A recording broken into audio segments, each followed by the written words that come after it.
My name is Dan Rowe, and I'm the mayor of Roseville, and I wanted to take this opportunity to welcome you here this evening to the fourth or fifth, depending on how we're counting, Imagine Roseville conversation. We did have 2 nights of conversations in May regarding the immigration issue, so I guess we'll count this as the 4th event. How's that? Want to again welcome you here this evening, and thank you for being a part of these conversations. I know many folks have been here for a number of the Imagine Roseville events, and certainly maybe some folks are here for the first time this evening, so we welcome everyone. I do want to say how unfortunate and sad it is that we do have to sort of start our gathering this evening by remembering our fellow citizens in Las Vegas who are dealing with just a sad, tragic, and unimaginable series of events related to that mass shooting that happened last evening. Certainly we are with them as they grieve and as they care for each other and as they look for answers, and so wanted to make sure that that was in our minds. I'm sure it was anyway, but wanted to just mention that at the start this evening. Again, this is sort of the 4th event in the series related to Imagine Roseville, which was started after the Philando Castile shooting as an opportunity sort of brought together through an ad hoc group of individuals, a council member, myself, some commission members from our advisory commissions, some folks in the community who are all interested in figuring out what we can do in Roseville sort of as a follow-on to everything that was going on, as you may recall last summer, related to police and race, and we had events in Baton Rouge and Dallas after the Castile shooting and a number of other things. So there was just a lot on people's minds, as you may recall last summer, and so we decided that we wanted to have a series of conversations, and really no end to that, just continue the conversations related to all of these issues around our community and its evolving demographics, and how we can be a community together and have conversations with each other to promote being neighbors and to promote living together in as much of peace and harmony as we can. And so the first event we had almost exactly a year ago was in October of last year, and it was an opportunity sort of just to react to what had been going on over the summer, and we heard a lot of things from a lot of folks about how they were feeling and asking questions and wanting to know more, and part of that also was an opportunity to hear a little bit more about what our policies as a Roseville Police Department had been or have been and what they are, and answer some questions related to that. But I think we all agreed that evening was, we had a great turnout. There were 200 some people, and but it was just too short a period of time to really address all the questions that were out there and have a good conversation. And so what we did was we evolved in December to a second discussion, which was to take sort of the first conversation, which is a reaction towards a second conversation about thinking about things we can do to encourage those conversations, to live together well as a community, and maybe some issues to specifically address. And so that was more of almost a brainstorming type session in December. A number of issues and ideas came out of that, and those were also reported on. And I should mention that all of these conversations that we've had starting last October have had reports that have been written as a result of them, and all of those reports are online at the city's website. If you go to the city's website, cityofroseville.com, on the front page there is a link to Imagine Roseville, and that's where you can find all of this information. So the second meeting, as I mentioned, in December was this sort of brainstorming session, and there's a report on that. There were a number of issues that came to the forefront. Probably the most talked about at that event was immigration and law enforcement, especially related to local law enforcement. And so that was the topic that we then took up at our next conversation, which was in May of this year. We had a 2-night event, which was, the first night was a panel discussion where we had a number of folks that had some expertise in the area of immigration law and law enforcement and rights and things like that, talk about those issues and what are the concerns, what are the issues, and what are the things that cities can do around those. And then the second night was an opportunity to sort of take that information in small group tables like this and pass along any feedback to the city as to policy recommendations, requests, and so that was then brought to the city. And you may know that in late August of this year, the City Council did pass a resolution which memorialized the police department's existing previously unwritten but now written down policy related to not asking people their immigration status unless it's related to the police business. And that was then officially supported by the City Council through a resolution which is in effect and requires City Council action to change the policy. Which brings us then, as we were planning the next discussion, we realized we needed to circle back to police and race and record keeping and some of the issues and questions that were raised back last October, a number of which have sort of had some progress and changes have happened in the community in terms of what's maybe being done at different levels, and I'm sure the chief and the lieutenant will get into that a little more this evening. But that's what brings us here this evening for an opportunity to have sort of a town hall conversation. I think we expect it to really be sort of an informal opportunity for questions and answers back and forth. And Marquita, our facilitator, will give us all the rules and of the road, so to speak, as to how this evening will go. But that's what we're looking for this evening, and certainly what I'm, as an elected official, looking to get out of this as much as possible is any feedback from the community as to, okay, this is sort of what we're doing, this is sort of what Ramsey County might be doing in terms of the data collection and things like that.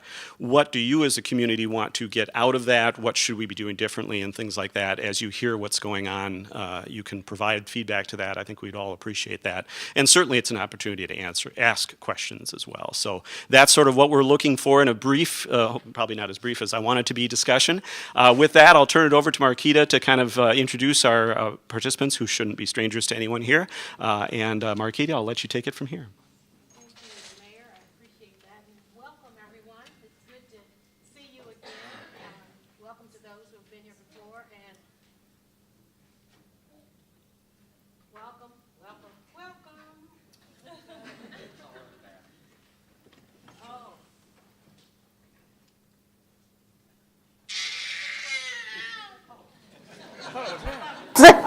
There we go. All righty. Welcome to everyone here, especially to those who are joining us again and have decided to see the value in these conversations, not only with the people that are presented to you, but with one another. And just as in times past, we'll want you to jot down your thoughts on in fact, you can put it on the back of the evaluations that are on the table. We'll collect them at the end and we'll create a report based on the items that you think are still pressing, those that you think have been resolved, and those that you have more questions about. So please feel free to not only complete the part that is information for us to improve, but that will be used in compiling the report of the conversation and the thoughts that you have about the conversations between these two fine representatives of the city. You have note cards on your table, and they're for questions. Some of you may have come with questions, and I'm going to allow you to use this time while I'm talking to jot those down, and we'll collect those, and we can use those to start the conversation, or we can start it from just some general questions that I have. But we're going to use that mechanism to get questions from the audience, and if there are follow-up questions that you might want to ask based on what either officer says, you can raise your hand and use the mic to ask those.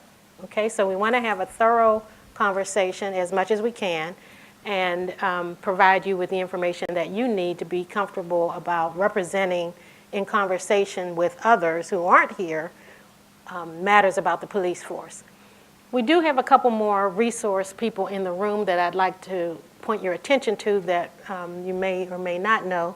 One is a representative from Congresswoman Betty McCollum's office. Mr. Lee, if you would raise your hand. There we go.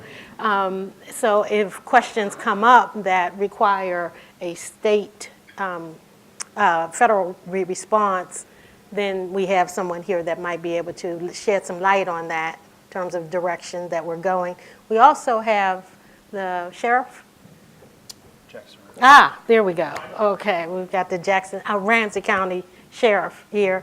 And I know some questions when we were talking about immigration enforcement came up around the jail facility and how that's handled, et cetera. So we have someone here to be able to address those issues should your questions involve information around that. Having said that, I'm going to allow our two fine representatives here to introduce themselves, to tell you a little bit about themselves, perhaps why they got into policing, et cetera, and why they stayed is probably a better question. But Chief? Sure, I'm Rick Mathwey, Chief with Roseville. I've been in law enforcement since January of 1989. I've been with Roseville all but 1 year. There was one time I found there were some greener pastures in the state of South Dakota working for their state investigative agency. It wasn't greener over there, so I came back to Roseville. I'm married with a couple kids, one in high school, one in college. And yeah, why I got in law enforcement is because I didn't like math and science, strictly as that. I like sociology, I like finding out why groups make decisions. And I went, criminal justice sounds pretty cool, because I didn't, at that time, being 18 years old, didn't think I wanted to get a master's degree and spend that amount of money. Well, I wish I would have done that, because I got my master's from St. Thomas on my money instead of my mom and dad's money, so I missed out there. So nice to have you here, and that's me in a nutshell. My name is Erica Scheider. I am the lieutenant in charge of our patrol division. I've been with the city of Roseville for 20 years, just had my 20-year anniversary. So worked in a number of different positions within the department and investigations, the patrol side, FTO, crisis negotiator, done a lot of different things throughout my career. So why I got into law enforcement kind of just happened. I was in college at Augsburg College. I had a degree in psychology and communications. So as I was getting to the end of my career, end of my school, I had no idea where I was going to end up. Ended up doing a ride-along as part of an internship and realized this is the work I wanted to do. So went back to school after graduating from Augsburg, finished up the law enforcement piece, got into it, and found that this has just been the perfect fit. So excited to be here tonight. Thank you so much for coming. Hopefully we can answer some questions, but also hear from you guys and some of your concerns, things you'd like to see, because at the end of the day, this is your city, and our job is to serve you and do it as well as we can. So glad we're here tonight. Yeah, Erica's point, serving you and working with the community. An elephant in the room, some of you know what I'm talking about, some don't. Earlier this afternoon, there were some Nextdoor.com postings about Roseville officers, multiple, asking a Latino member of a community in front of his house about his paperwork, basically his citizen status. Well, I found out about it at 4 o'clock this afternoon after leaving a meeting. We have worked hard in the last 2 hours to find out what happened, and we haven't found out what happened yet. I'll say it because officers don't write reports on every incident that they go to.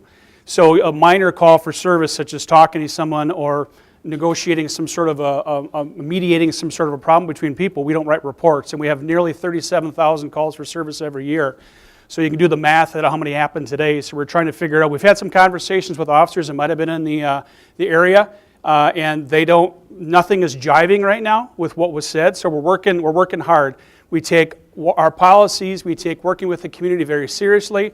We take any potential policy violation very seriously, but we just need to do our due process and our due regard to figure out what happened and get back. So we will come out with something fairly soon. I'm hoping in the next couple of days at the most.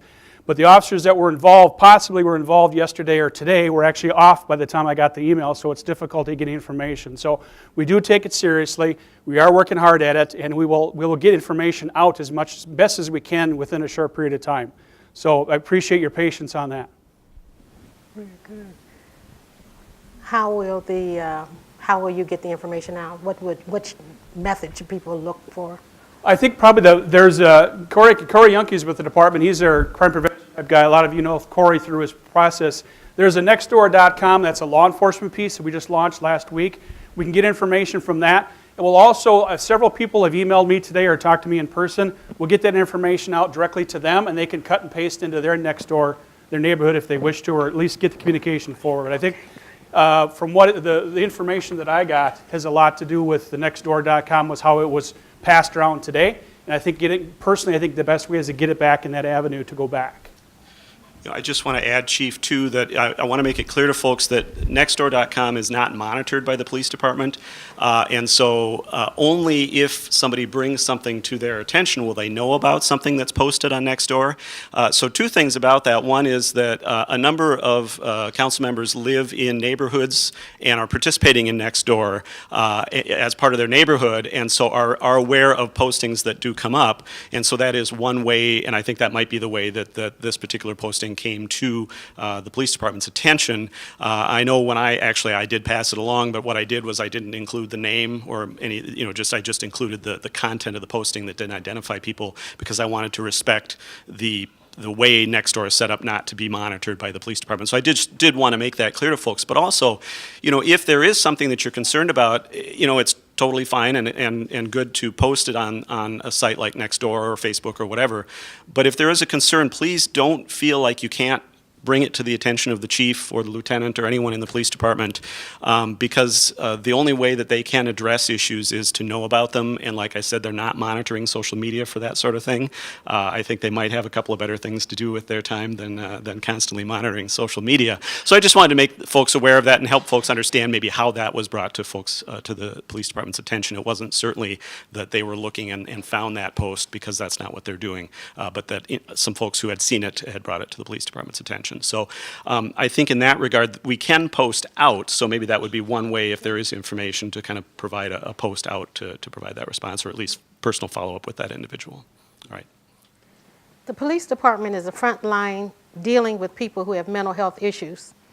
What additional resources do you need to expand your skills? Well, every agency in Minnesota is a little bit differently set up and differently organized. And so it's unique. That's what the United States, I think, was built on, is being communities, having their own control, don't tread on me sort of thing. And so with Roseville, what we have done several years ago, starting every other year, was short 3 or 4 hour training sessions on interacting with people with mental illness. And we did that for a while, and that seemed to gain some ground. And then a couple years ago, 4 or 5 years ago, through the St. Paul Police Department, there was something that was brand new to us. It was crisis intervention team training that actually came out of Memphis, Tennessee. And that paid for that training. It was about $625 for each class. But then a couple years ago, it's like, well, we can do better than that. So all Roseville officers, including me, I went through actually in March of this year, we'll go through a 40-hour class in CIT training. So that's a 40-hour class. So that's as good as we can get in this piece. So that's what we're doing with Roseville. What I have just talked to a church last week, and if Eddie was at St. Michael's, I talked to a church about a year ago, and I talked about how we can leverage forward, is the families are really at bay and are frustrated with the mental health system in the United States, the mental health system treatment in Minnesota. So whatever you can do to stay the course with your family member, to use the insurance, to use your networking to help get families the help they need because it's broken. So I think a lot what people can do with Minnesota especially is see how they can help leverage what the county can do with their family, can go to NAMI meetings, can spread the word, and can get information out there. For Roseville Police Department, the council, the city manager brought it forward that there's enough money in our budget to have the CIT training done. So that's all in there so we can get that done. So that's what we're doing with Roseville. Every city is a little bit different, or the county, but that's kind of what we have done so far. Crisis intervention team training.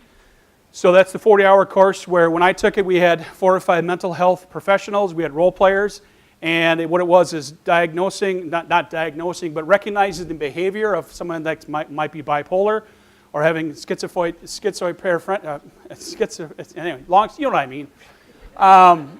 Having those episodes, what words maybe work best and what words don't work the best and may set the person off. So we try to avoid those things. There was going to be a follow-up. Yeah, thank you. Disorders. Is there any model around the United States of having consultants who are actually highly trained psychiatrists, psychologists on call to be able to work? I know you're responding quickly. These aren't like, hey, we can sit back and think for 2 hours what to do, but is there any model like that in the United States, and is there money in the budget if that does work? I don't know if it does. Right, there are bigger cities like the Dallas, Yeah. I think even bigger than Minneapolis. The bigger cities have mental health people embedded within their department, and when they're going to have a handful of these every day, then they can go with the officer out to the scene and help out with that. So those are the bigger cities. We don't have enough every day that would qualify that to get for a full-time position or even You'd part-time. almost have to have an on-call person who got a stipend to be able to be on call. Yes. Right. And then being on the phone would be difficult, I think. Yeah, I know. Hey, can I just add a couple things? I think I hear a lot from parents that are struggling. They've got somebody in their family, and one of the biggest struggles are we get somebody to the hospital. We get them on a transport hold. Maybe they stay there for a couple days. and then they just kind of fall through the system. They get back home, parents are frustrated, they're trying to get help. They'll call and say, is there anything you can do? And the problem becomes once you get them to the hospital, once you get them maybe into some kind of program for a week, eventually they start doing better, and then everything just falls off, and now they're back in this whole cycle again. We just had a lady today that I'm working with Ramsey County Crisis. She was doing great, and now she's falling down again. There's just that follow-up seems to disappear. And so it's really frustrating for officers too. We get people to the hospital and then they're back home that night, and they do not have the resources they need to stay on course or get the medication they need. So it's such a bigger problem than just the police department. We need to find the right resources after they go to the hospital and once they're in there. And beds is a huge problem from what the parents tell me. You go down to the hospital and there are no beds to get into any kind of long-term mental health care, and that's what a lot of these people need. So it's frustrating from our end as well. Let me ask the sheriff if he might have any information to shed on this issue.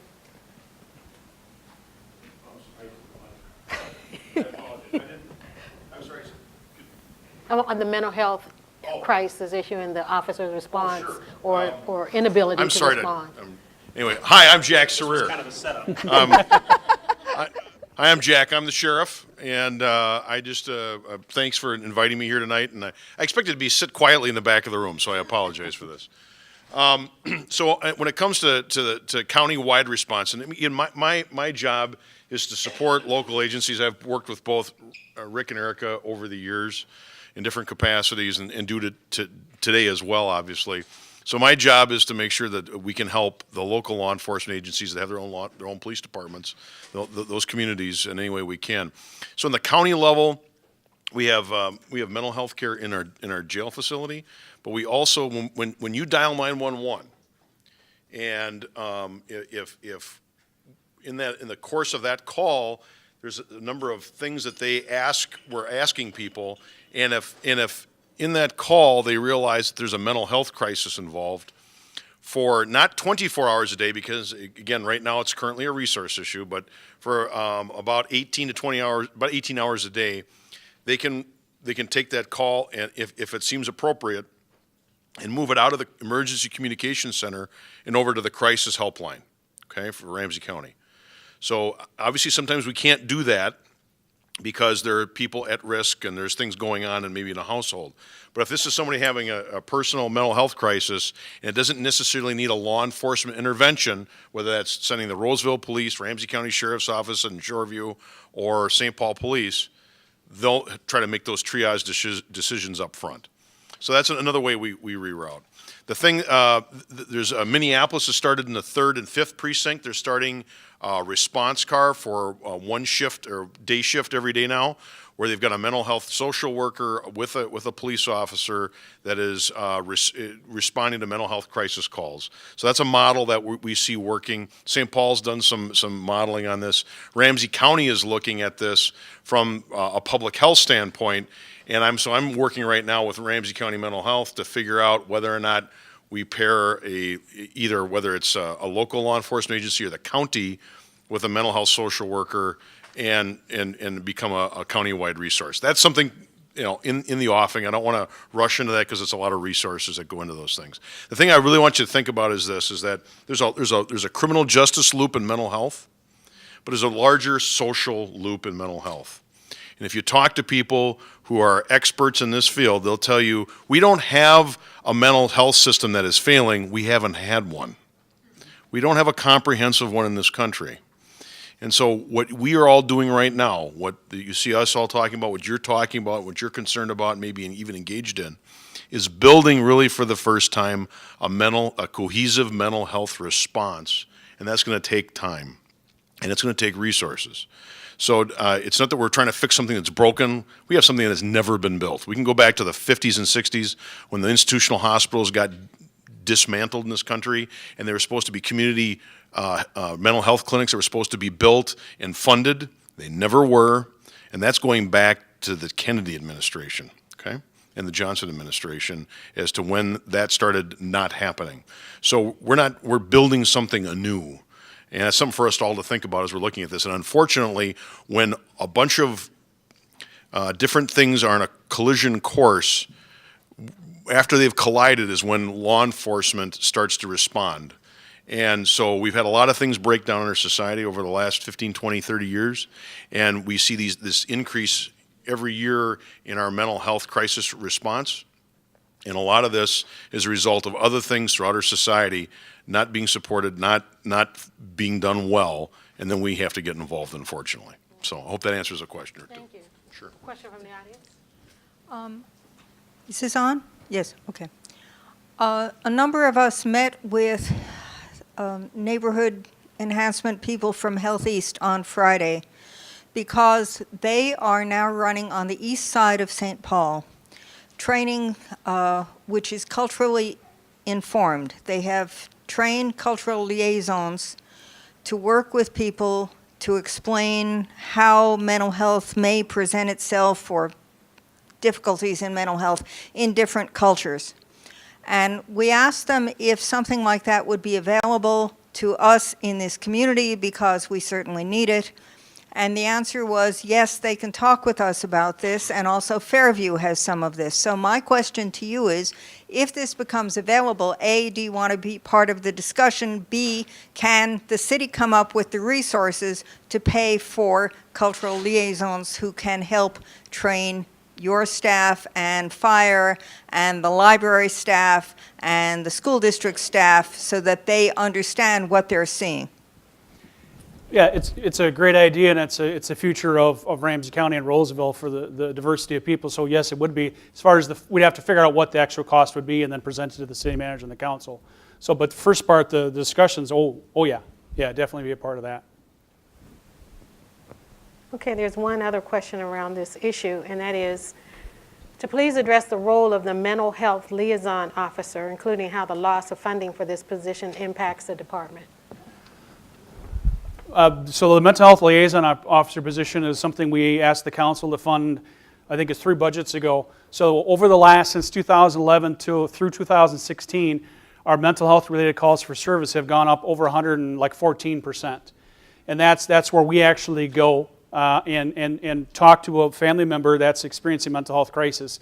What the sheriff talked about, that triage where some phone calls are diverted off, that just started with about a year ago or so. So there has been some decline in those situations, but not much. There's still a lot. So what we asked to do is fund a couple budget cycles to go to that's a police officer called the mental health liaison. And that's really working with the person and then the family.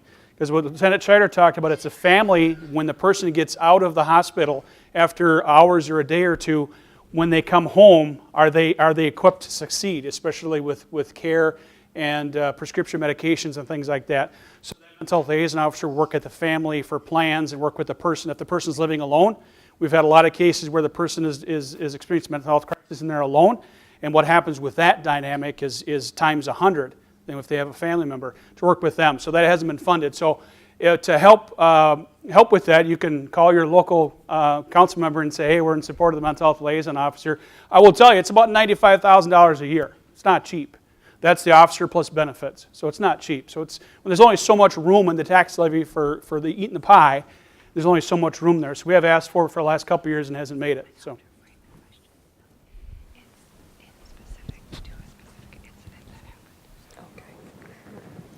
Go right ahead. I just have a follow-up. Being that it's expensive, is there any way you can share resources with a neighboring city, perhaps, to share a resource in that regard? Yes. Well, we have done it for our own department. We have a couple officers who, St. Paul calls them street crimes. We have called impact officers where they work lower level narcotics, problem houses and things like that. Over about 2 months ago when we found out that it's not going to be included in the 2018 budget, I asked them to take the top 1 or 2 people that are experiencing the most mental health crises in Roseville and work directly with them and the family. And then my next question is going to be to the other suburbs. What can we do together? Because I think we want to work with the suburbs to work together rather than the person getting sucked into the city of St. Paul and never coming back out. No disrespect to the city of St. Paul, but I think we all know what I'm talking about. So yes, that is an option. It's going to be the next cycle of conversations. Hi, Chief. This is a topic that you and I have talked about a million times, and I just wanted to see if you can help us understand what trainings are you giving to differentiate between mental illness and adults and children with special needs, because there's been a lot of confusion sometimes, and we remember the story in Florida where a para was helping a special needs child and the police actually shot the para. So can you help us in trainings that the police officers are getting to differentiate between mental illness and children and adults with special needs? Yeah, it's, even though it's not, I've talked to Huda about this before, even though autism is not mental illness, it's included in this crisis intervention team training because it's just a way of talking with people and slowing things down and discussing things when you can before handcuffs have to come out, things like that. I got my phone here for a reason. It was just we've had a soft release of this. St. Paul released it about a month ago or so about a Vitals program. So that's someone that has autism or maybe Alzheimer's or dementia, something like that. It's a new company that's a Minnesota-based, just a small little, looks like a driver's license basically inside my shirt here. That's a beacon, and it sends a signal out up to 50 to 100 feet. And when officers, like I've got the app right here, so they go up to someone like a person acting. We get called if a person acting suspicious at the Rosedale bus stop. So we come up there and observe the person and go, huh. So one officer will take it, click the vitals, and it'll come up really quickly if that person has the beacon. And it'll say, Jim Johnson has Alzheimer's. This is where he lives at. This is the medications he's on. These are code words to say and code ideas not to say. So we've got that piece. That just launched. And St. Paul launched it about a month ago. We just launched it, soft launched it just last week and early this week. So that's another way we can talk to people.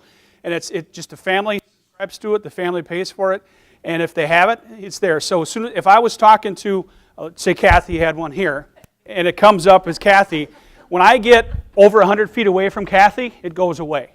So I can't find her again unless I go up and talk with her. So the information is held by the company, it's not held by us. But just another thing to try and move forward. Another thing that we're trying to do too as well is when family members call us, like they've got a concern, they've got a son who's autistic, we're able to enter that in the CAD system, so that's a dispatch system. So when officers are going to calls, they're going to have some information before they even go in. Sometimes it's a caregiver's name and a telephone number, so we can call them ahead of time and say, hey, help us out. How can we better respond to this call?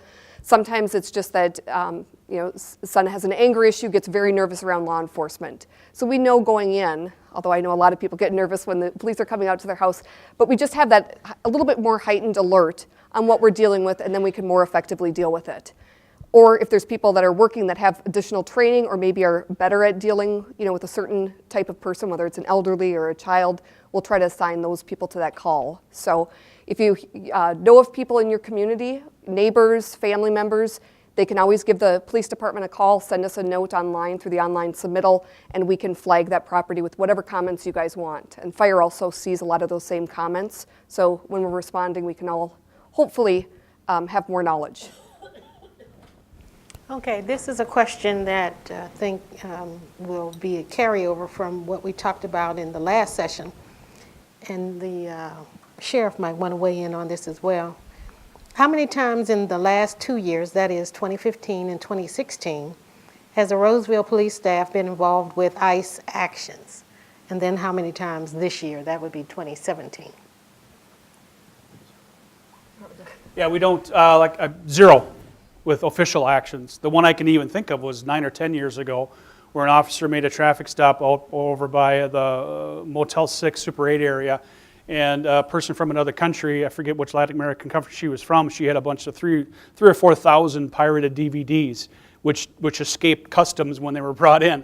So customs got involved with that, and that was the last working relationship we had. I know we helped out the IRS with a search warrant in January or February on a business in town and helped them. But what we would do if they do an operation, the FBI, the DEA, ICE agents or whatever, if they're coming into Roseville to do something, they'll call us as a courtesy, which they should do. They don't have to, but normally that they do. And we would stand back just for security, scene safety, so that their backs are covered. That would be how they assist, but I can't think of anything at all. Just to add on to that, first of all, we can certainly understand the concerns out there. When I was in investigations, this was about 4 years ago, it was a shooting case where it was relevant. We did need to contact ICE to, the immigration status was relevant to our shooting case. I had to look up a number, leave a message, wait for somebody to call back. And that's most officers wouldn't even know the right number to call. It literally would be a Google. It's not an agency that we work closely with because it really doesn't affect our day-to-day operation. With that, we certainly understand the fear out there, especially when you see things on the news and across the country that people feel like the police are going to be coming out. But that is so far from what we've done. That's the only case I can think of that in my 20 years where I reached out to an ICE agent to get some information and share resources. And it ended up, I don't even remember if anybody called me back because the case moved forward, and that was kind of the end of it, and we usually don't hear. So, but again, understand the concerns out there. Question from the audience?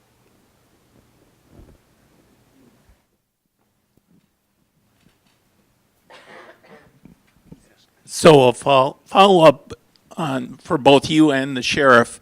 So how many times have you been notified by ICE that it is taking action in the community? And you've either provided scene safety or you haven't provided scene safety but are aware of it for both the same time frames. And I would ask the same thing of the sheriff. And what has the sheriff's action been in regards to folks who have been incarcerated in the jail and communication with ICE? Well, maybe while the sheriff's walking up, so how many times have we assisted ICE in the last couple of years? 0. Scene safety, 0. Assisted, 0. Nobody been called, right? You haven't been called by ICE. Not that I'm aware of. Now, if they call dispatch at 2 o'clock in the morning and say something, we're just going to let the Roseville cops know that something about something, we would never know about that. But officially, agency to agency, 0. Helps, 0 standbys, 0 say hello.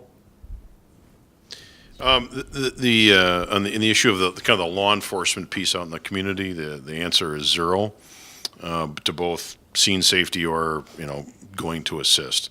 As a matter of course, our job and the way that we comport ourselves as Roseville Police does is our job is state law. Federal law is for the federal government to deal with, and I can't stop them from doing whatever the federal government's going to do. But our job is, believe me, we've got plenty of work. So to go flat hatting around doing federal work is just is penny wise and pound foolish, even from a taxpayer perspective. When it comes to detention, and again, we don't incarcerate. We're a pre-trial detention facility. So we hold people on state crimes in a pre-trial environment.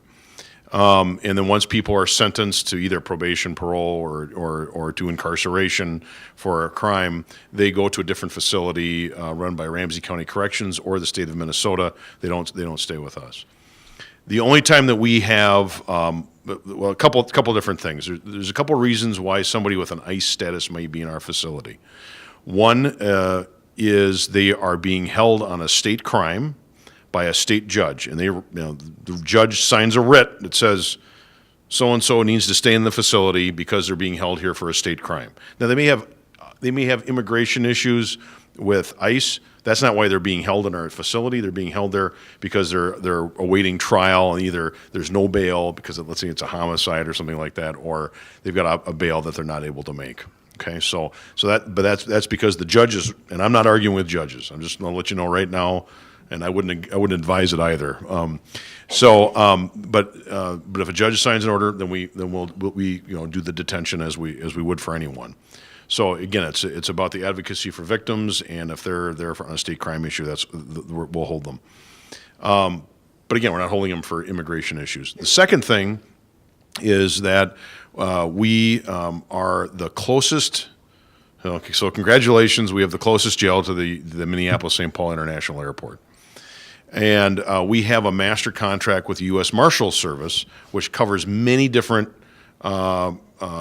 federal agencies, and we do short-term detention as they're moving people in and out for detention, either with a federal court or more often than not to transport them somewhere else, into another part of the country. Usually like fugitive type of extradition, that you see the America's Most Wanted stuff. But that contract includes ICE detention. So the average stay for us is less than 72 hours. I have today, I think I have 2 people on an ICE hold. Typically, those people are going to be there. They're brought in. They're going to be there for a couple of days at the most, and then they go off to the international airport. Some days I have 0. We have gotten out of. There used to be many years ago. There was a policy where the sheriff's office held ICE prisoners because they wanted the revenue. Okay. If you're doing, and both Sheriff Bostrom and myself both came to the policy conclusion that is bad business, because if you're running a jail correctly in the modern time, okay, it costs me $158.50 a day to house, feed, clothe, and take care of the medical needs of any one inmate. Okay, so that's what it costs per day if you're doing it right and we do it correctly. Now, the amount I get in remittance from ICE, $80. So what sense does that make? Okay, I'm not going to get into the ICE business. Now, there are other jails around Minnesota that want ICE detention and like the remittance from the federal government. Great. You go ahead and have those facilities. We're part of a larger federal contract that predominantly gets used for U.S. Marshals and for the FBI and ATF. But again, under that contract, ICE uses this as a pass-through point, usually go to the airport. So that's normally where, or again, like I said before, somebody's being held on state charges. So the reason they're there is because they, did some sort of a state crime and they're there for that reason. So that's why we have people in our facility. Does that answer your question? Okay, thank you. There was another I have 2 gentleman. questions, follow up on that. Yeah. The first one is, how did these people get into ICE so that ICE asked you to keep them in your jail? Typically, they get identified by an agency somewhere in the investigative process. So if the local agency is investigating and they find out as part of their case management that they are a non-citizen and are not in the country under a visa or some sort of a work permit or things like that. The other thing is a lot of folks may come from other parts of the state, but again, they come to my facility because we're the closest one to the airport. The other question is, if you heard at the beginning of this, Roseville City Council passed the policy that Roseville Police will not ask people for their citizenship. Mm-hmm. What is the policy of Ramsey County on this issue? So in the police operations, I've got all the communities, from Arden Hills in the west all the way to White Bear Township in the east, and as of the first of the year, it sounds like we'll be also, taking over for Falcon Heights law enforcement as well.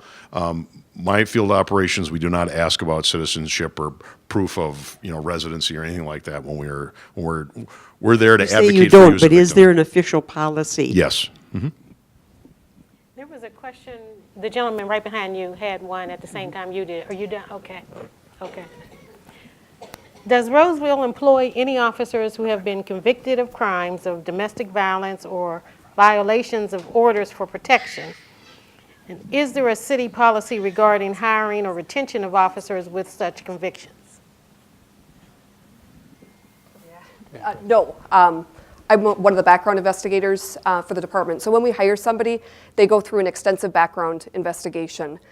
Not only is that convictions, but we look at every single police call that they've ever been mentioned in. We talk to neighbors, we talk to family members, go back to their school records. Were they ever in trouble in school? Ultimately, that background goes to the chief, and I can tell you we do not take people that there is any question about their character, their integrity. We're not going to hire them. That background process for a background investigator usually takes 40 hours. So we have trained detectives, trained people doing those background investigations. We want to make sure we're hiring good people, because if you don't, it's a lot of work down the road. So no, we do not have anybody. Can they transfer in? No, Green, I was helping, thinking I missed the first part of the question. That's why I asked Erica to talk with it. So Erica talked about the background investigation. I've been chief for 7 years. I have passed over people that have just a handful of calls for service to their house because there was just too much discord happening. There was never an assault. There was never an allegation of being abusive, but it was just too many stuff going on in that person's house that I passed them over and went to somebody else. So let alone somebody having a conviction on their record, I would bypass that over, not even needing a policy on that, but that's just how it works. So someone in another agency would come in, that'd be part of the same exact background process. A cop coming in from another agency would be backgrounded just as hard, just as long as you would somebody that just got out of college. That's good to know, because there's so much conversation in the public sphere around people that have been, officers that have been involved in shootings and what have you, transferring to other departments and still being in the system, although not being in their place of origin. So that's good to hear. Question from the audience? This was going back to the ICE thing, and I was just wondering, when you said that there's no official, in an official capacity, there's no relationship between ICE and the department, but that if ICE were to call, like at some point, and the dispatcher took it or something, that it wouldn't necessarily, you wouldn't know about it. Does that, wasn't quite clear, does that mean that individual officers have discretion to work with ICE or not? There is some discretion, but an agency-to-agency interaction like that would be more official than just doing it on their own. So, like, if people might call dispatch about a question or something like that, that's what I was referring to with ICE might calling in. Oh, by the way, is there a Roseville Police Department? Then they would say, yes, there is, if they're calling in from another state. So in order for an officer to interact officially with them, it would take an official ask from them to our agency. Question from the audience? In the back? Oh. Yeah. First of an observation, I get the sense you're kind of like teachers, that you're asked to fix a lot of societal problems that are beyond your mission and your expertise, and that has to be very frustrating. Going back to the mental health referral issue, I imagine a lot of your work has to do with domestic violence. And do you have good referral sources for cases like that? Yes, we do. It was, I can say, the only suburb in Ramsey County that back about 10 years ago or so added an officer called family violence investigator. So the bigger cities have this sort of thing. We have one officer, that's the main duty, is family violence and then some sexual violence that involves the family. So we have a person that deals specifically with domestic abuse and families that need help involving domestic assault. We have a great group called Tubman. I think a lot of people know about them, a non-for-profit that needs your donations to operate. They are a great referral service, and they help the victims from front end all the way through court. So they do a great job, and we network really well with our family violence investigator with Tubman. And juveniles that are arrested in Northeast Youth and Family Services, NYFS, does a lot of our diversion. So juveniles that are arrested for low-level crimes like shoplifting, criminal damage to property, things like that, are diverted to NYFS. So there's no court. There's just an arrest with us, and we give them to them. And then NYFS does a great job with family counseling, substance abuse, mental health coordination with the family, and things like that. They do a great job with juveniles in that sort of process too. We now know from studies that the Ku Klux Klan members are infiltrating police departments. What is being done by the police department to not hire such individuals?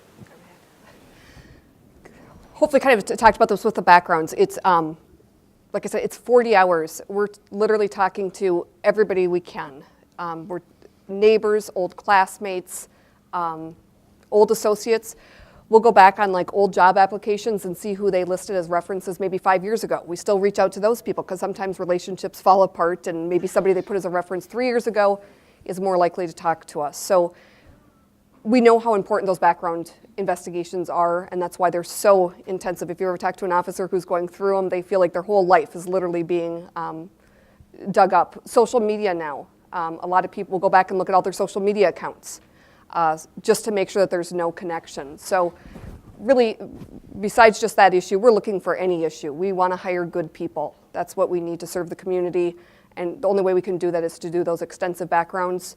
In addition, there's a psychological evaluation that they undergo that is 7 or 8 hours with a mental health professional. It's a wide variety of things, interviews, psychological tests.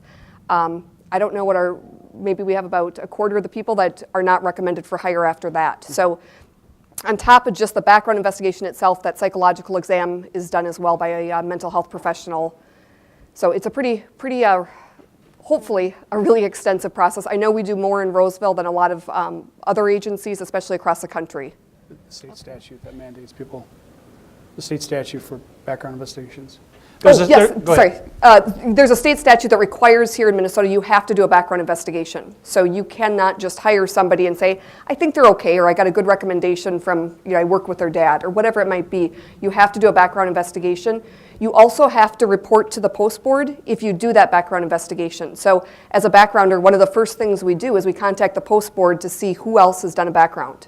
So say somebody's trying to get hired up in northern Minnesota, they don't do so well on the background, some things come out. We're going to find out that there was an agency up north that did that, and we go and get all those records. In addition, there's a state statute that protects people. People can talk to us. So usually when you do you call a former employee in the private sector, nobody's going to tell you the bad stuff, right? Because everyone's worried about civil litigation.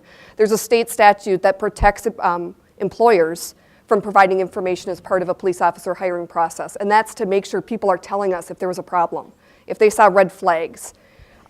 We have full access to all of their employment history, so their personnel file. They sign a release, we're able to get that. If a business won't give us that information, we would do a search warrant to get it. So it really would be tough to hide your entire life from that background process. Great. I'm going to change the tone a little bit to more toward the training issues. I'm going to restructure this question a little bit. What can be done to discourage resisting arrest within the community? That's part A. And what can be done to help officers not misinterpret behavior by an assailant as resisting arrest unnecessarily? Well, we're humans that are dealing with humans, and sometimes humans make mistakes on both ends of the transaction. So recognize that. But as far as what people can do, is there's always time later to make a complaint. There's always time later if you were unjustly arrested, you were unjustly cited, or something like that. There was always a chance later to make a complaint. We want people that night, if an officer, a Roseville officer, came to your house and treated you discourteously or didn't treat you right, and you ended it, we ask you call the dispatcher back when you have time and have the sergeant call you back and let you know and try to work through that interaction that might have taken place. But Minnesota state law is a law that if an officer tells you you're under arrest, you have to comply. That doesn't make it right. It doesn't make it legal at the end of it. It could be an illegal arrest, but we ask people there's always a time to complain later. And with officers, what we've been working on the last several years across the country, especially in Roseville, it's called de-escalation. There's a lot of things for it. It's just if we don't have to jump in, let's not jump in. That's the biggest thing that I got out of that CIT training back last spring, was if there's no reason to go physically, if someone is not hurting themselves or others, and we get a chance to talk for a little bit more, let's take those 5 or 10 minutes to talk a little bit more, and it's working out well. And over the last couple of years, anecdotally, I've seen more reports from officers that say they're outside the door for 20 to 25 minutes talking with someone. 10 years ago, we didn't do that. It was a couple minutes and we moved in. Well, we found lessons learned. We always try to do the best thing we can, and we learn how to do better. We try and do better. So that's one thing that we've learned in Roseville over the last several years. If there's a chance to wait and talk a little bit, let's talk a little bit, and oftentimes tempers cool down and we can have a good discussion that way. Just one thing to add to, so we do scenario-based training at the police department. So our use of force will have 4 or 6 hours of training. We'll have different scenarios, and what we try to incorporate into those scenarios is to have ones that there should be no force used. It's going to be a difficult person, it's going to be a no person, but the idea is that the officers are de-escalating it, are talking their way through, and not arresting somebody for resisting. If that happens, they start over. Hey, there's a better way that you can handle this. Like last time in our last use of force, we had somebody on a traffic stop. We had a role player, yelling, and the whole idea was that you had to, as an officer, talk them down and get yourself out of that situation without making an arrest. So that scenario-based training on top of the CIT training has really, hopefully, helping officers to prepare to try to talk and de-escalate those situations. Define use of force.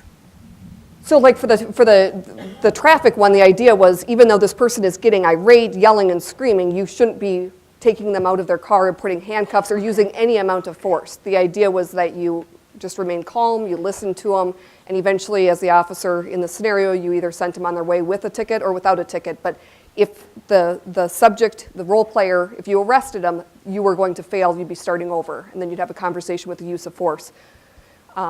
I don't know that, I think everyone, Marquita and I talked about use of force a little bit ago, but use of force for Roseville is anything beyond normal handcuffing. So we have a lot of arrests at Rosedale and the commercial area for shoplifting. Before they go down to the Ramsey County Jail or somewhere else, they're handcuffed, hands behind their back. If that's done routinely, that means it's done without any problem. That's not a use of force. But if someone says, heck no, I'm not going, and you have to use an arm bar to take them down, that's a use of force. If you have to strike them, if you use a taser, that's a use of force, all the way up to the handgun. So when Erica's talking about use of force, that anything like the scenarios where 25% of them are on non-use of force is the right answer.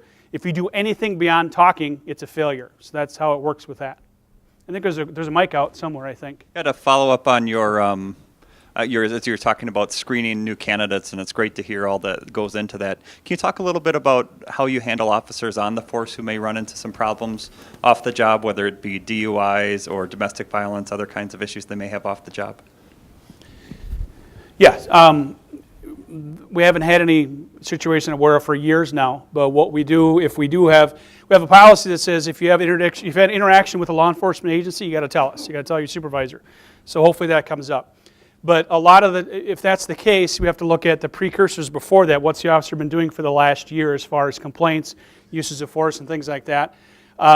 So we do work with that. We have a mental health professional that whenever an officer in Roseville involved in deadly force or has a critical incident, we have someone that they talk to right away before they come back to work, and we also offer those services to that person. The PD pays for it over the next year or so to make sure that they're fine, is my word.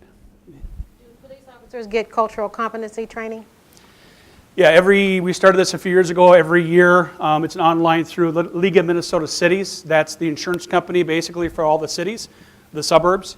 It's an online implicit bias 1 and implicit bias 2 that just recognizes that everybody that's human has an implicit bias, and it's how we size up people. Another group I talked about, a book called Blink, forget his name all of a sudden, writes about how in business, how you size people up for selling them things and things like that. So everybody does that. So recognizing that is true human behavior, recognizing if you abuse that, you have problems. So every year, Roseville officers go at least through 2 online trainings through implicit bias. We have had every couple of years, we've had community or cultural awareness type training. We've done that several times over the last probably 10 years, probably 3 times or so. So we try to get that in the training piece. There says, oh, okay. I just have like a broad question for you guys. As in your roles, what keeps you up at night? What kind of crimes are going on that you're concerned about, or policies? What keeps you up at night? I'm asked, as a chief, what do I do? And it took me a couple years to figure this out. I try to protect the integrity and the reputation of the department. So anything that goes on out there that affects the integrity and the reputation of the department, that's what keeps me up at night. Just the other night when I'm going, I check my emails, I check Twitter, I check Facebook and see who's talking about us and things like that. I got an email from a sergeant that said St. Paul Gangs was in town doing some work, and it's like, what? That kept me up until I emailed him back what's going on, and he didn't see it till the next day. I could have called him, but that's those sort of things that keep me up at night, is more the integrity and the reputation of the department as part of my job. For me, I've got 3 small kids, and so the calls where you see kids in environments that you know they're going to struggle and not being able to get them the resources they need, realizing that things aren't bad enough that anybody's going to step in, and you leave those calls and you wish the kids had a better chance. And those are the ones for me, I go home and you wish they had a better chance, or there was more resources in place, because so much, if you don't get kids into the right environment and they're not thriving, we see them eventually. And I've been in the career now 20 years, so some of those kids that I saw on those calls, sure enough, we're still dealing with them. And it's so frustrating, because you hate to see small kids not have a chance or really have the cards stacked against them. Is there, regarding the training that you get, that you spoke of, is there any oversight or approval of continuing education or training for the officers? Is there a vetting process for the kind of training or the entity that conducts the training? For the officer, Erica talked about peace officer standards and training that holds our license, like you have a doctor has their license, so they hold that. So Minnesota law mandates that every 3 years we have 48 hours of continuing education credits, 48 hours every 3 years. So with that, every Every year you have to have at least 8 hours of use of force training in Minnesota. So all agencies have to have that. Roseville, we do smaller sessions, 12 to 16 hours per year. So sometimes double the mandate, we have use of force training.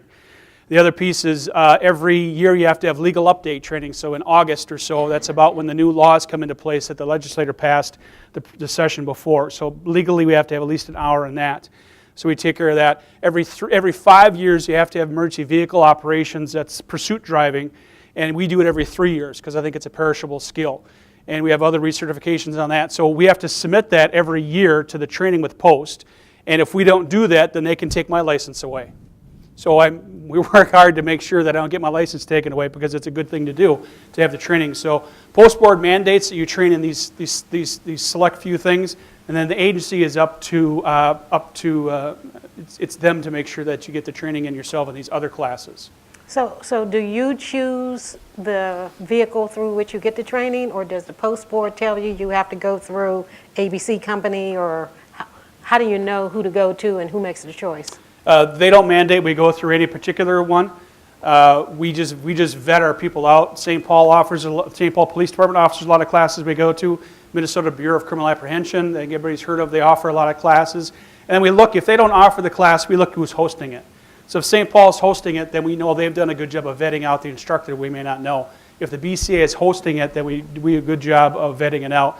And when officers go to classes, we ask them to give us input back as to how they reviewed the training. And we stopped doing business with one retired deputy from the eastern part of the metro because of the unsafe range, firearms range situation that happened. So we get them our input back. We're not going back because of this. And we told them we didn't go back. So we have a way of doing a user base as far as equitable training and things like that. Okay. For the chief or lieutenant, can you give an example of a call or a situation when you've used crisis intervention training or de-escalation training? What was happening? What did you do? How did you feel? How did it end up? Personally, no. I've been a real cop since 2001 when I was promoted to lieutenant. So I sit on a desk all day. But what was a good example of officers, apartment complex right by the Soup America. This was a couple of months ago. They were called. I think one had already taken CIT training, one of them hadn't, but they're both really good officers. One's fairly new, one's been on for probably 18 or 19 years. Got called to a male with a knife standing behind the security door of the apartment complex. And they talked with him through the security door for probably 15, 20 minutes. And it worked out well. He put the knife down and came out. And I think he took him to the regions for psychological evaluations. That was a great case. Now the same two officers, we advanced ahead a month, about a couple weeks ago. They were called to just back, the old NCR building, I forget, it's at C and Snelling, I forget what it's called now. There's a pond behind that Super America.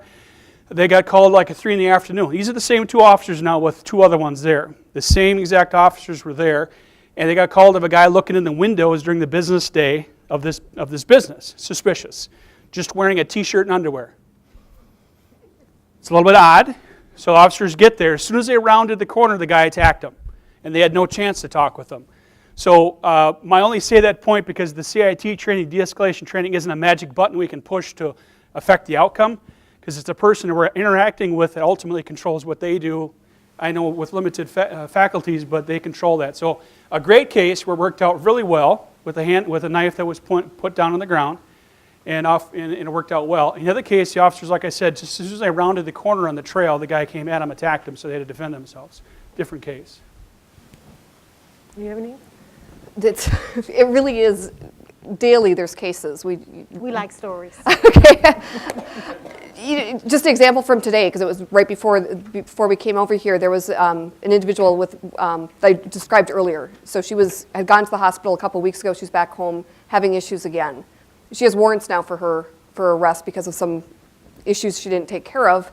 But clearly she's in crisis. We need to get her some help. And so Sergeant came to me to talk about, hey, just so you know, we're going to try to make contact with her. We are not bringing her to jail. She needs to get to the hospital. So it's that mindset of realizing that we need to get people the right resources. So I know that's not a specific example of CIT, but I think it's just, we see it every day. Officers, another example that came up, they were going on a call involving a son who was clearly in crisis.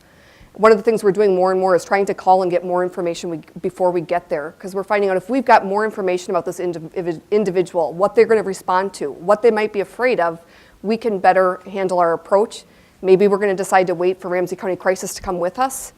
But the days of just going on a call and we get there and we're surprised, we're trying to limit those as much as we can and get more information. So, how diverse is our police department? And what is being done to develop a department that reflects the diversity of Roseville?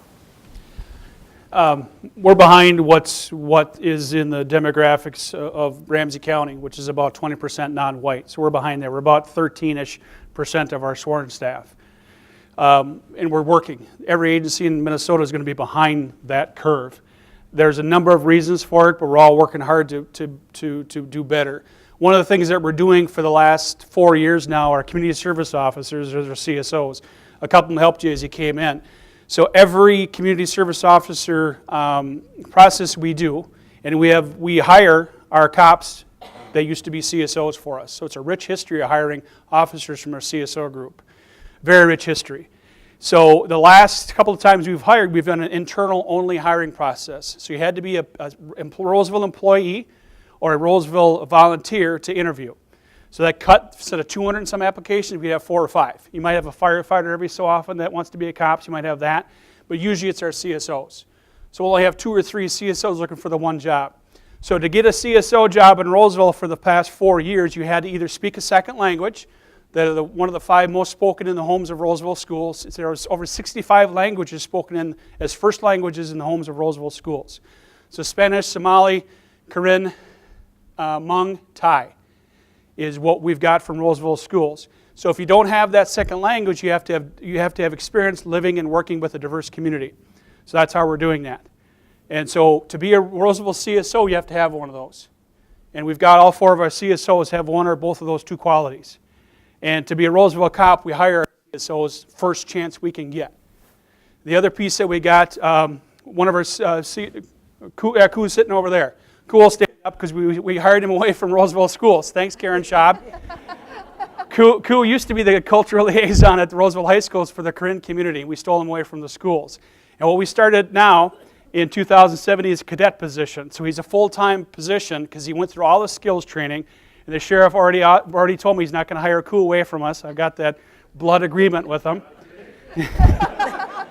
That is, we have no openings for any cops right now. We're full staff. We may not have one for 2 years. So we're waiting. So we have one cadet position, which is a full-time position to pay him benefits and full-time to hopefully stay here. So those are things that we have done with Roseville. I just want to call you up because of the cadet piece. So Talia and Ruben are the other 2 CSOs that are here.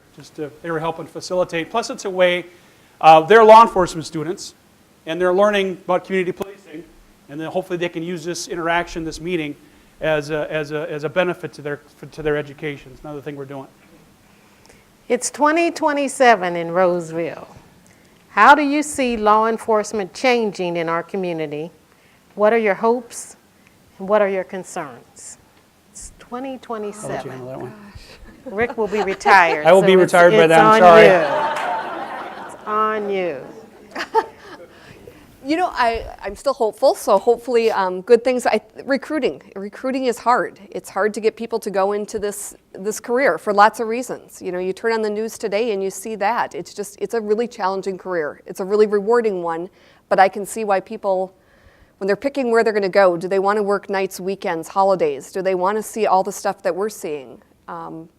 It's a lot of work to get to this path, and then it's a tough job for lots of different reasons. And so being able to convince people there is value. Yeah, this is a tough job. Yeah, some days you turn on the news and horrible stories like what we had in Las Vegas, horrible stories about when you see other police officers doing bad things. But there is so much good that can come out of this career. It is one of those careers where you really feel you can make a difference. But at least for me, I worry, are good people going to want to get into this career? And are we going to be able to recruit the right people to continue to have that wanting to serve the community? And even now we're working so hard at recruiting, we're finding there's a lot of people that are like, why would I want to be a police officer? No way. So I think that's one of the struggles that this profession in general is going to struggle with, is finding people that want to do it. Nobody's doing it for the money. You're not doing it for the hours. And so being able to convince them that there really is a lot of great value in this. So I really think this is a question that can push us to really thinking about what the future is going to look like. So law enforcement itself, how do you see it changing in the next 10 years or more? You mentioned the app that you can use to get information on people. I mean, that's how technology is impacting the profession. Are there any other ways that you see law enforcement moving in the future that we should prepare for? Yeah, we go back 10 years ago and we didn't have smartphones, so we didn't have a lot of investigation that involved cell phones. But almost nearly every felony investigation we do involves a cell phone, and doing search warrants on that cell phone and getting a subpoena for the T-Mobile, the provider, to give us information as far as where they travel to, which towers they were pinging on, and things like that. That didn't exist more than 10 years ago, so I see that going future.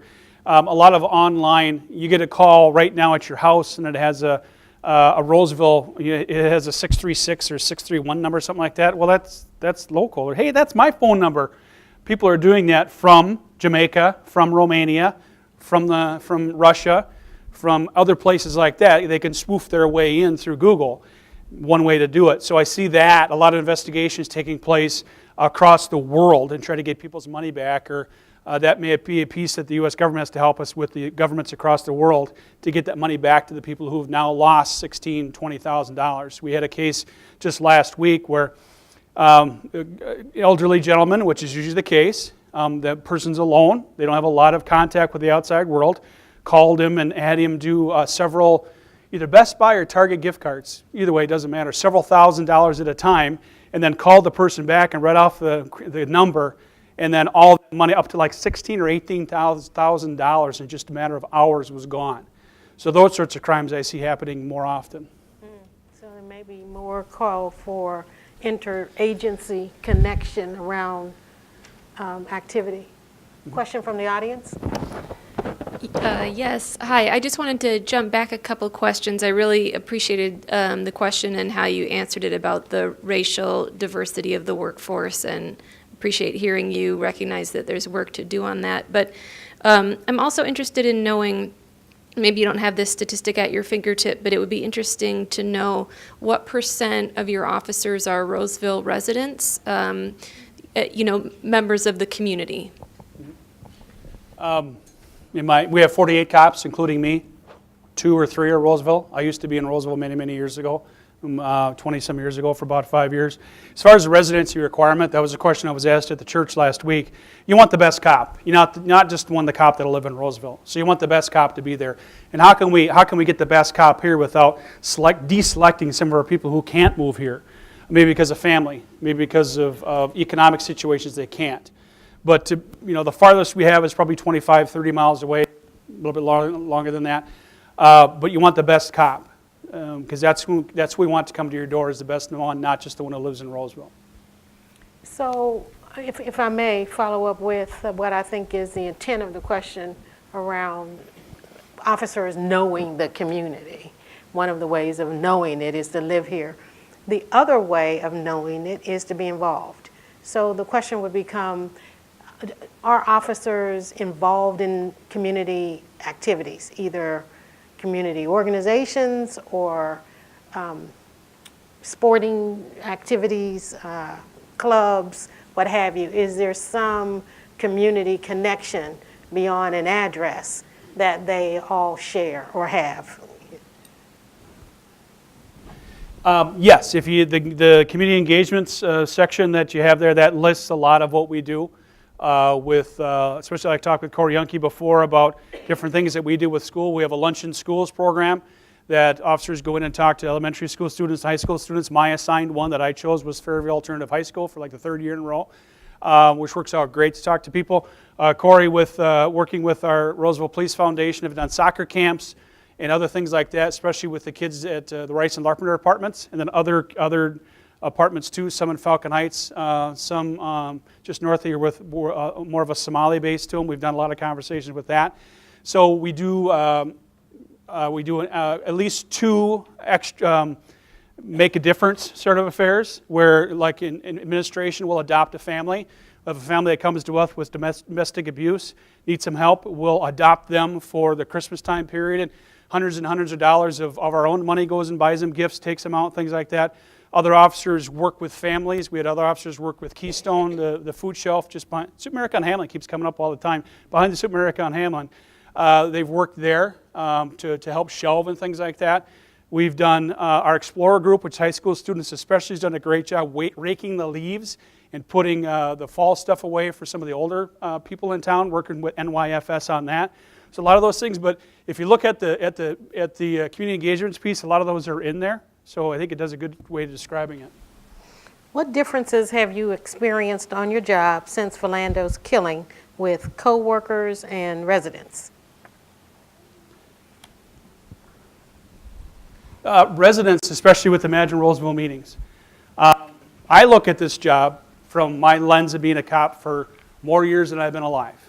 So I've been a cop for more years than I've been alive. So the lenses I'm looking at the Philando Castile, Geronimo Yanez piece, is from the lens that I've been looking at for the most of my life.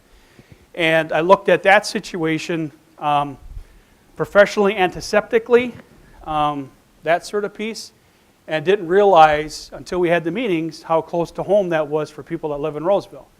How close to home, because they have a family member who's African American. They have kids that might be biracial. So the fears that are there, I never existed. And I'll drag Huda into this. Back more than a year ago, I haven't met Huda before, and she talked to me about her son, who I think is here. No? And she was worried. He's 7 at that time? 7, and she was worried about him driving at 16. 9 years ahead. Maybe the dads in the room like me don't worry that far ahead, but moms may. But I don't think my wife, who's white, and we have 2 white kids, 2 boys, I'm not worried about them driving when they were 16. I'm not worried about them not going to college. It's expectation. My mom was a high school teacher for 20 years, so I had those conversations with that. My dad was a State Farm agent, a school board member at the same high school. So the expectation we would graduate from high school, the expectation we would go to college, the expectation that we would have a good family life and a stable income. Never worried about him not making his 30th birthday that Huda and I talked about. So my eyes are open with those conversations for personally. So when I look at the situation antiseptically, as I will do, because that's some of my character and it's also my job, but realizing there's a lot of people looking at it with their heart because they're closer to it than I was. I never will be as close to that. You want to say anything?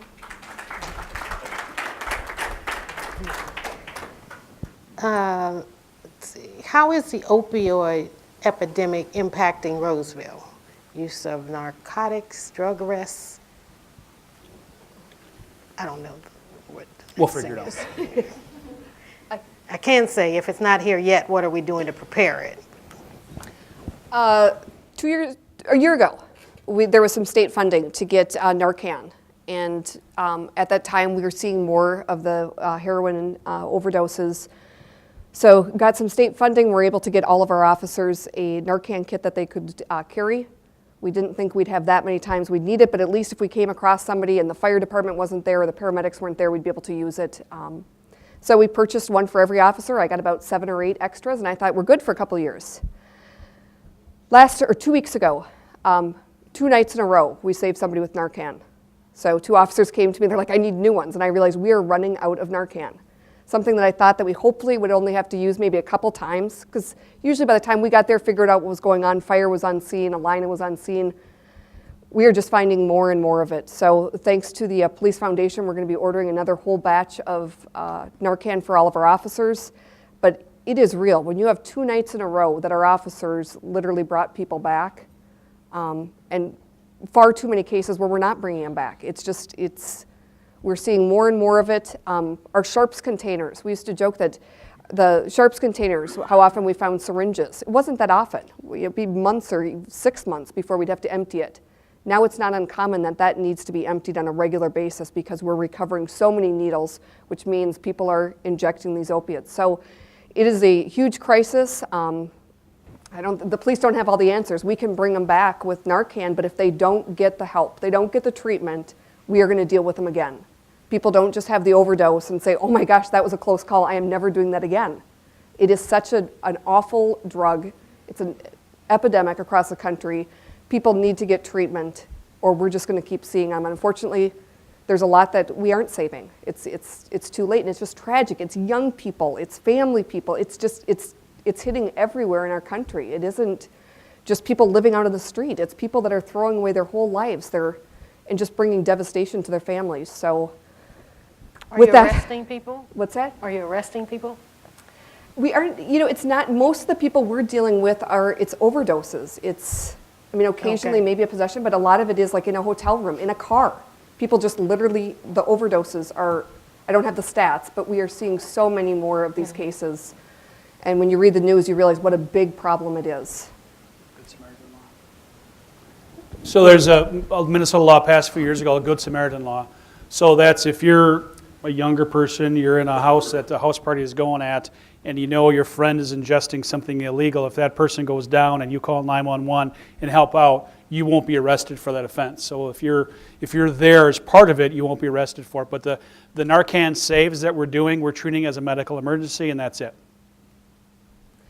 One other thing, the medical disposal program, we've tried to do more with that. I know the Sheriff's Department as well. We're finding a lot of people get hooked on heroin or other opiates, and it started with finding prescriptions that were available at home, whether it was grandma's or leftover, or maybe they got prescribed. And so that abuse can really start with just something as innocent as you had a couple pills left over, and now a cousin, somebody takes them, and that leads to that addiction. So we're really trying to get ahead of that and telling people if you have medication, the opiates that you're not using, to dispose of them so that they don't end up in the wrong hand, even if not your own family members, one of their friends who comes over. So, The medicine disposal bags that we have, is that what you're asking about? I guess, yeah. Yep, you are. So what the sheriff has, what North St. Paul has, I think those are the two, right? Just you and North St. Paul? Have drop boxes like up at 1411, so it's up at 96 in Hamlin where the Sheriff's Department is. So you want to come and bring your old medications in, you put them in a vault, and they take and dispose of it. Roseville, we have medicine disposal bags. So we've got 2 for every person that wants to come in. We don't have them right now, come to the police department. So you get a bag, you take up to 90 of your old medications, put it in the bag, put water in there, shake it up, and it's inert, goes in your trash, and it's gone. So we can offer that. We offer that. So I like that better because it allows you to dispose of your drugs in your home instead of dragging it up to the PD and having that whole exposure piece. So that's how we do it. The Community Health Awareness Team chat has a single piece of paper which has the information about safe disposal of medications, sharps, and such in Ramsey County, and we can stick that in one of the holders that's in City Hall, so there are extra copies for people. I have a question which goes back to resources, because what I've heard you say is that the mental health liaison officer has been delayed for a number of years through several budget cycles. What I hear also is that you have people in minorities whom you want to keep for the police department, but that the department has a full slate right now. As I hear that, what I wonder is if you had more funding, would you have a larger slate of officers? And therefore, the question becomes, how do you negotiate with City Council when there are budget discussions? Why is it that Parks and Rec gets the lion's share when there are needs that are, some of us would think, much more important? Well, so the city manager form of government, as our information goes to every year so the city does an annual budget. So all the departments have an annual budget that goes to the city manager, who then talks with us and figures out how much money is left in that pumpkin pie or that apple pie that's got the slices that goes forward. There's a lot of needs in a lot of departments. Of course, mine are more. The police department is the most important, but not everybody sees it that way because it is what it is. But there's a lot of needs that the city has. So that's the only thing else I can say to that. Medical emergencies. My perception is that when there's a 911 call for a medical emergency, police is the very first to respond, and perhaps by several minutes. Is that correct? That's my perception. Yeah. You're on the scene first. Yeah, so both the police and the fire get dispatched to medicals in Roseville. Usually if the officers in that district, they're going to be there first because the fire department's coming from one central location where usually our officers are out driving their district. So the hope is that we can usually get there within a couple minutes. And you carry defibrillation units in each unit? Correct, yep. How about oxygen? Yep, oxygen as well. Okay, so your officers are prepared to defibrillate and prepared to do enhanced CPR with oxygen until fire rescue arrives? Correct, yep. That's great. That's a big deal. Thank you. What effort is, and then a couple and then we're going to wrap it up, what effort is the police department involved in to reduce or avoid possible prostitution or sex trafficking related to the Super Bowl in 2018? We've had conversations with all the hotels within the last month about what's happening at hotels and making sure they're prepared for it. Roseville has 11 hotels, which I think is a lot for a town of 33,000 people, but the first ring suburban status in Rosedale helps to invite people in. So a lot of conversations taking place within the hotel industry, and we have, originally I talked a while ago about our impact officers. They're officers who deal in street level crimes, problems, properties, and prostitution. And it's a problem that is all over the country. And if you have a hotel in your town, I don't care what it costs, you have women involved in prostitution that are being trafficked by somebody else. So that's a problem. So what we try to do with Roseville, because it is such a large problem, is deal with the human trafficking piece. So for years now, Ramsey County, through the Ramsey County John Choi's office, attorney's office, talk about treating victims as victims. So when we have someone involved in prostitution, treating them as a victim and moving forward, especially with juveniles, I started years ago as a plan is not to arrest. We had one case a couple years ago. The young girl was 14 or so from Austin, Minnesota, somehow made it up to here and was trafficked all across, even into Chicago. And we interdicted on that, put her in a secure foster home for that piece, and a guy served like 24 years in prison, I think, for that human trafficking piece. So because it's such a large problem, we have to focus our activities, and the focus of activities is really on the human trafficking piece.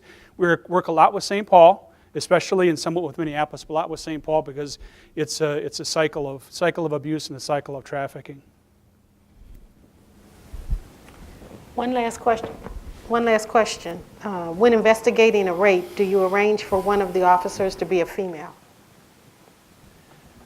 We don't have the luxury of that, but what we do is SANE. You know, can you help me out with the definition of that? No, sexual abuse, nurse. What's that? Thank you. Sexual assault nurse examiner. So that's a SANE program. Is it just in the county? Is it all across the metro? Okay, all over Minnesota. So we have someone that's a victim. The officers very rarely will interview the victim. They'll go to a hospital and talk with a SANE nurse, right?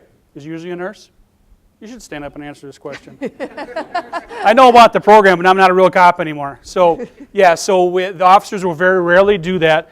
The SANE nurse will do the interview and give us the copy of their report for justification for probable cause to make the arrest. But it's done by a professional in a setting that's most conducive not to re-traumatize the victim.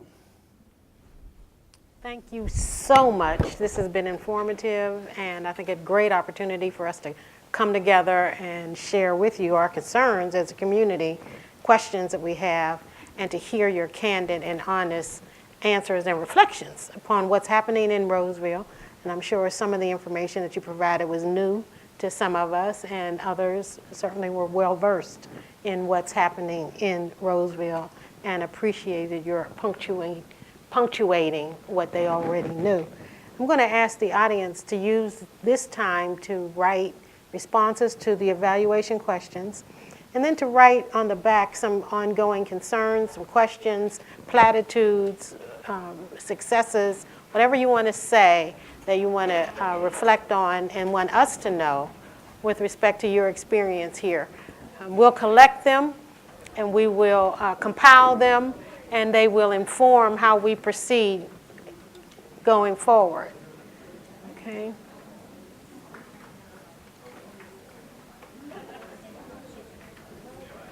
And when you're done, just turn them over in the middle of your table, and we will collect them, and we'll base our future reports on them. So thanks again. I don't know, Mayor Rowe, if you want to say anything as we leave. Oh, go right ahead. One thing. Just a quick plug. On Wednesday, it's National Coffee with a Cop Day, and we're going to be hosting one at the McDonald's on Wednesday on Snelling Avenue from 8 to 9:30. So if you had a question that didn't get answered today, maybe you have a specific call you want to talk about, please come out and see us there. We'd love to have people come, and even if you have nothing to say to us, you can grab a free cup of coffee. So pass the word. This Wednesday, so I know it's for people that work, it's a little bit tough, but Wednesday morning from 8 to 9:30 at the McDonald's off of Snelling, right across from Harmar. So if you know of people that have concerns or just want to come and talk with us, we'll be there for that hour and a half. Great. Let's give our officers a big round of applause and give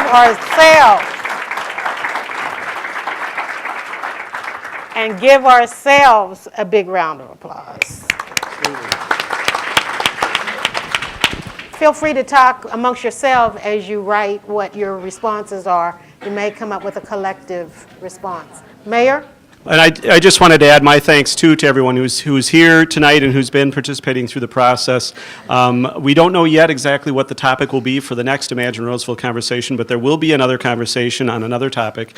And I do know that we have information that will be coming from the county dispatch process as they're gathering statistical information about demographics of people who are involved in police interactions in the whole county as well as in Roseville. So there will be an opportunity to provide some of that information once that collection process is done at the end of this year, I believe. So that will be coming forward as well as another topic of Imagine Roseville. So thank you again for being here. I did also want to plug the McDonald's is the first McDonald's in Roseville, in Minnesota. Started 60 years ago right here in Roseville. They just had their anniversary, and they still make good hamburgers and pretty good coffee, too. So thanks again, everybody, and enjoy the rest of your evening, and try to stay dry.